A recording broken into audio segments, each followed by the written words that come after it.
না পারিলাম বাঁচতে আমি, না পারিলাম মরতে। এই যে আমার হাতে যে ফলটা দেখছেন, এটা হচ্ছে ধুতরা ফল।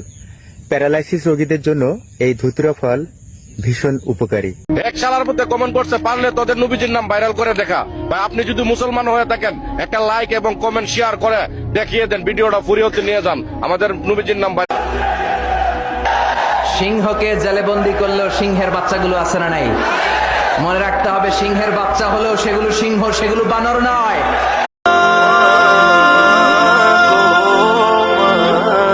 মা কেন এত দামি জানে না শখ, না পারিলাম বাঁচতে